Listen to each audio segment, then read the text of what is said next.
नमस्कार, मी प्रशांत कदम. जी गोष्ट सामान्य लोकांना सरकारकडून मिळवणं हे एरवी खूप असाध्य वाटू शकतं, स्वप्नवत वाटू शकतं किंवा ज्या गोष्टीसाठी वर्षानुवर्ष संघर्ष करावा लागतो, तीच गोष्ट मात्र एक निवडणूक तुम्हाला किती चुटकीसरशी मिळवून देऊ शकते, याचं उदाहरण आज महाराष्ट्रामध्ये दिसलेलं आहे. मुंबईमधल्या 5 एंट्री पॉईंटवरचा टोल पूर्णपणे माफ करण्याचा निर्णय शिंदे सरकारनं घेतलेला आहे.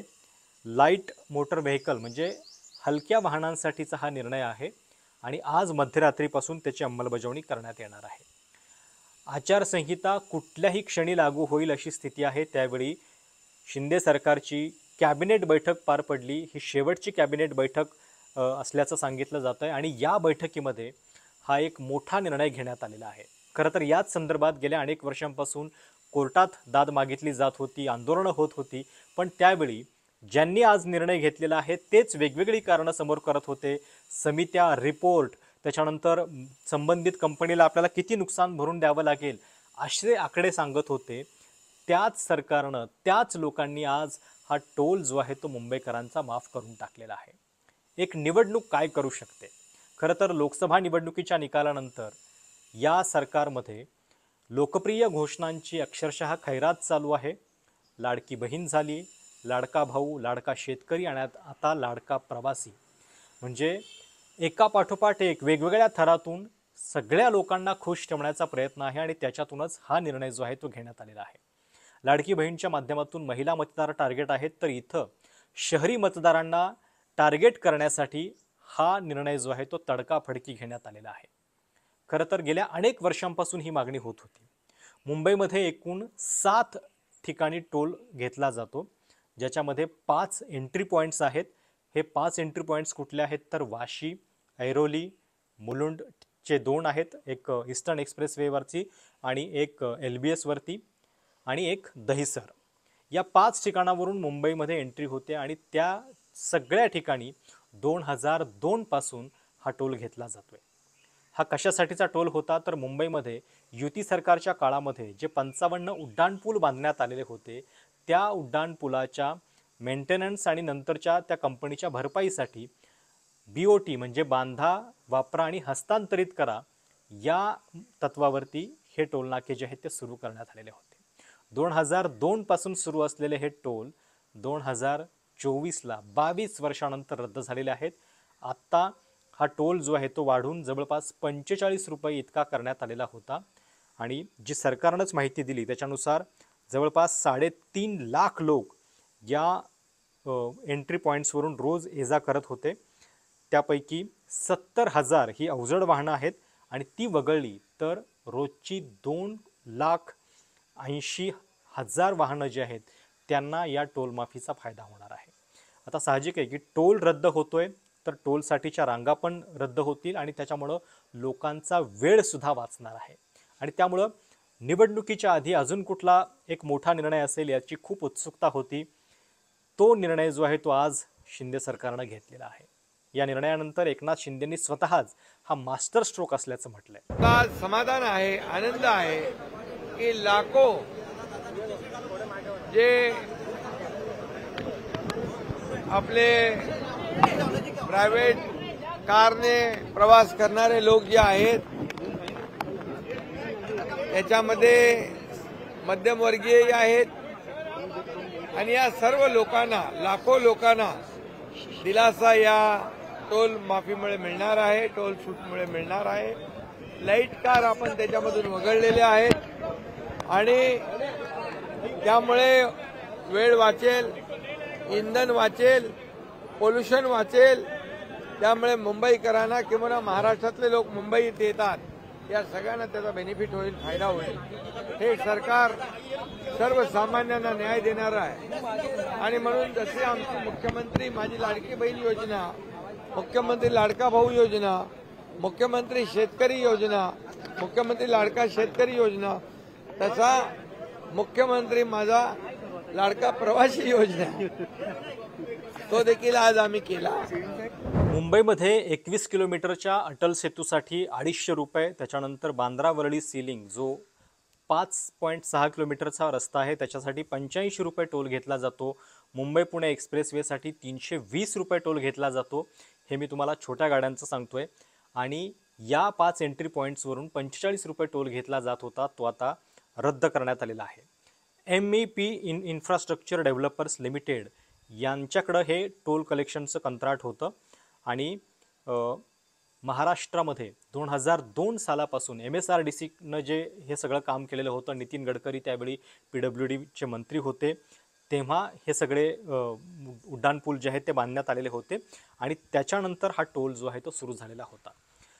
अगदी फेब्रुवारीतली मी तुम्हाला आकडी सांगतोय की मुंबई एंट्री पॉईंट्सवरती आत्तापर्यंत किती टोल कलेक्ट झालेला होता, तर 3172 कोटी रुपये इतका टोल कलेक्ट झालेला होता. त्याच्या बांधकामावरचा खर्च किती आलेला होता, की ज्याच्यासाठी हे टोल घेतले जात होते, तर तो होता 1250. म्हणजे जो खर्च होता त्याच्या जवळपास दुप्पट टोल वसुली जी आहे ती यावर्षी फेब्रुवारीपर्यंतच झालेली होती.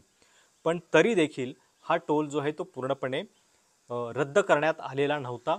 2015मध्ये देवेंद्र फडणवीस मुख्यमंत्री असतानाच आणि त्यावेळी मनसेनं देखील आंदोलन केलेलं होतं. महाराष्ट्रातले जवळपास 53 की 55 टोल रद्द करण्यात आलेले होते, पण त्याच्यामध्ये या मुंबई एंट्री पॉईंटचा समावेश नव्हता. आणि त्यावेळी सगळ्यांनी हा प्रश्न उपस्थित केलेला होता की मुंबई एंट्री पॉईंटचा याच्यामध्ये समावेश का नाही आहे. पण त्यावेळी मुख्यमंत्री म्हणून देवेंद्र फडणवीस हे कारणच सांगत होते. समित्यांचे रिपोर्ट नेमण्यात आलेले होते, समितीचे रिपोर्ट आल्यानंतर आम्ही निर्णय घेऊ म्हणून वगैरे, पण त्यावेळी तो निर्णय काही झालेला नव्हता. सोबतच 2020 मधली मी गोष्ट तुम्हाला सांगतो, ज्यावेळी स्वतः एकनाथ शिंदे MSRDCचे मंत्री होते, तेव्हा देखील त्यांनी विधानसभेत उत्तर दिलेलं होतं.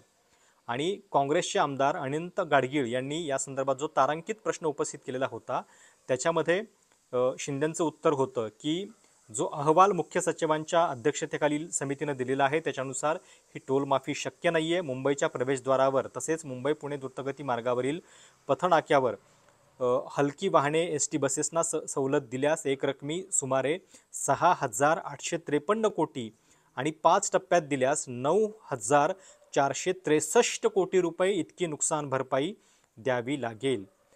हे 2020 मध्ये म्हणजे 4 वर्षांपूर्वी सांगितलं जात होतं. आता जी माहिती सांगितली जाते त्याच्यानुसार 2026 पर्यंत हे कॉन्ट्रॅक्ट होतं आणि त्याच्या आधीच ही टोल माफी जी आहे ती करण्यात आलेली आहे.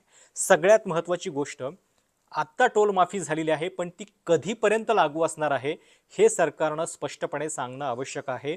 ही कायमस्वरूपीची टोल माफी आहे का हे नीट सांगणं आवश्यक आहे. कदाचित असं होऊ नये की आत्ता निवडणूक होईल, मतदान होईल आणि त्याच्यानंतर जर समजा दुसऱ्या पक्षाचं सरकार आलं तर आत्ताचे जे टोल कलेक्शन कंपनी आहे ती या दरम्यान शांत बसेल, पण ज्यावेळी निवडणुका होतील त्याच्यानंतर ते कोर्टात जातील, कोर्टामधून मग एक निर्णय येईल आणि त्या निर्णयामुळं मग परत टोल सुरू होऊ नये. त्यामुळं याच्या संदर्भातलं एक क्लॅरिफिकेशन जे आहे ते नीट येणं आवश्यक आहे. दुसरी गोष्ट, जर त्या टोलच्या कॉन्ट्रॅक्टमध्ये असं म्हटलं असेल की 2026 पर्यंत हा टोल चालू राहील आणि जर त्याच्या आधी बंद झाला तर सरकारला नुकसान भरपाई द्यावी लागेल, हे आपण म्हणत नाहीये. अशा पद्धतीची कारणं एकनाथ शिंदे आणि देवेंद्र फडणवीस यांनीच याच्या आधी विधानसभेत आणि इतर ठिकाणी दिलेली आहेत. तर आता याचं उत्तर फक्त आपण शोधलं पाहिजे की हा जो टोल माफ झालेला आहे तो एकत्रितपणे त्या टोल कंपनीला तर दिला जाणारच आहे ना. म्हणजे शेवटी करदात्यांचाच हा पैसा सरकार त्या कंपनीला देणार, फक्त तुम्हाला टोल माफी जी आहे ती दिल्याचा एक प्रकारे भास जो आहे तो दिला जाणार आहे. त्यामुळं हे नेमकं कुठल्या स्वरूपामध्ये होतंय, कधीपर्यंत होतंय, त्या कंपनीचं याच्यामध्ये भलं होतंय का की खरोखर जनतेचं भलं होतंय, याची सुद्धा उत्तरं मिळणं आवश्यक आहे. एक नक्की आहे की याच्यामुळं मुंबईच्या सगळ्या एंट्री पॉईंट्सला होणारी जी गर्दी आहे ती कमी होईल आणि जसं लाडकी बहीण योजनेचा इफेक्ट ग्रामीण भागामध्ये महिलांच्यामध्ये होईल असं मानलं जात होतं, तशाच पद्धतीनं या निर्णयाचा एक मोठा परिणाम शहरी मतदारांच्या वरती होईल, याच्यामध्ये काही शंका नाही आहे. विशेषतः मुंबई, ज्या ठिकाणी ठाकरे विरुद्ध शिंदे यांची लढाई जी आहे ती खूप निकराची मानली जाते आहे, त्या ठिकाणी या निर्णयाचा एक खूप मोठा परिणाम जो आहे तो होईल का हे आपल्याला बघावं लागणार आहे. लक्षात घ्या की आणि आज मुख्यमंत्र्यांनी ही घोषणा केलेली आहे अशा पद्धतीच्या बातम्या आल्या.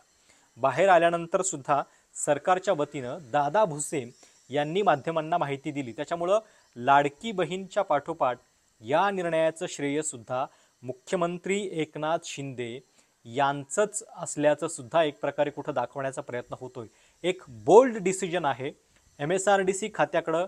म्हणजे MSRDCने हे रस्ते बांधले होते, फ्लायओव्हर्स बांधले होते मुंबईमधले. त्याच्यानंतर MEP कडून हा टोल जो आहे तो कलेक्ट केला जात होता.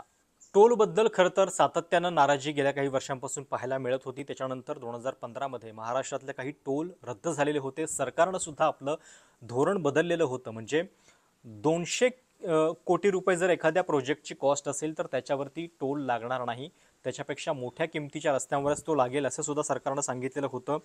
45 किलोमीटरच्या मध्ये दुसरा टोल जो आहे तो नसावा हे सुद्धा सरकारनं ठरवलेलं होतं. पण त्याच्यानंतर सुद्धा टोलबद्दलची जी नाराजी आहे ती लोकांची कमी होत नव्हती. आणि ती का होत नव्हती? कारण आम्ही टोल तर देतोय पण त्याच्या बदल्यात रस्त्यांची कंडिशन जी आहे ती चांगली नाहीये. म्हणजे आज मुंबईमध्ये पण तुम्ही बघा की जे रस्ते आहेत एका पावसानं सुद्धा त्यांची हालत खूप खराब होते. आणि त्यामुळं टोल घ्या पण किमान चांगले रस्ते द्या असे म्हणण्याची वेळ नागरिकांच्या वरती येत होती. गेल्या काही दिवसांपासून सोशल मीडियावरती तर नितीन गडकरींच्या आणि टोल कलेक्शनच्या मीम्सचा अक्षरशः पाऊस पडलेला होता. कुठंतरी एक विरोधी वातावरण जे आहे ते जनमत बनत चालल्याचा एक सरकारला अंदाज येत होता. आणि म्हणून ही टोल माफी जी आहे ती करण्यात आलेली आहे. मुंबईतल्या 5 एंट्री पॉईंट्सवरती ज्या ठिकाणी 45 रुपये टोल घेण्यात येत होता छोट्या वाहनांच्याकडून. आणि एक लक्षात घ्या की याच सरकारच्या काळामध्ये हा टोल 5 रुपयांनी मागच्या वर्षी वाढला पण होता. पण आता जशी निवडणूक आलेली आहे तसं हा टोल जो आहे तो पूर्णपणे या छोट्या वाहनांसाठी माफ करण्यात आलेला आहे. जड वाहनांसाठी तो चालू राहील पण छोट्या वाहनांसाठी, छोट्या खाजगी वाहनांसाठी कदाचित हा टोल जो आहे तो पूर्णपणे माफ करण्यात आलेला आहे. त्यामुळं लाडकी बहीण पाठोपाठ हा अजून एक डाव खेळण्याचा प्रयत्न शिंदे सरकारनं केलेला आहे. खरं तर काही वर्षांपूर्वी अशा सगळ्या घोषणांना पंतप्रधान मोदींनी रेवडी कल्चर म्हणून त्याची खिल्ली उडवलेली होती. लोकप्रिय घोषणांचा पाऊस सरकार मतांसाठी कसं पाडतं हे त्यांनी सांगितलेलं होतं. पण आता महाराष्ट्रातलं हे सरकार निवडणूक जाहीर होण्याच्या शेवटच्या तासामध्ये एकही संधी सोडत नाहीये. तिजोरीवरती किती भार आहे, किती कर्ज आहे आपल्या तिजोरीवरती आणि किती अजून मोठी तूट जी आहे ती आपल्याला भरून काढावी लागणार आहे याच्या संदर्भातले अहवाल कॅगच्या रिपोर्टमध्ये येत आहेत. पण तरीसुद्धा लोकप्रिय योजना मात्र थांबत नाहीयेत.